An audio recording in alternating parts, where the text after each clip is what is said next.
Demonstrate the basic DML statement with an example. DML stands for Data Manipulation Language, and it is used to manipulate the data in a database. There are 4 basic DML statements: select, insert, update, and delete. Here's an example of each. A select statement. The select statement is used to retrieve data from one or more tables in a database.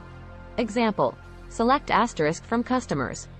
B insert statement. The insert statement is used to add new records to a table.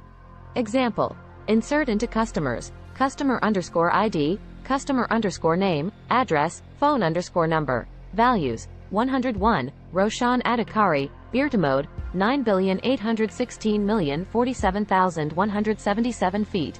C update statement. The update statement is used to modify existing records in a table. Example: update customers set address equals Birtamode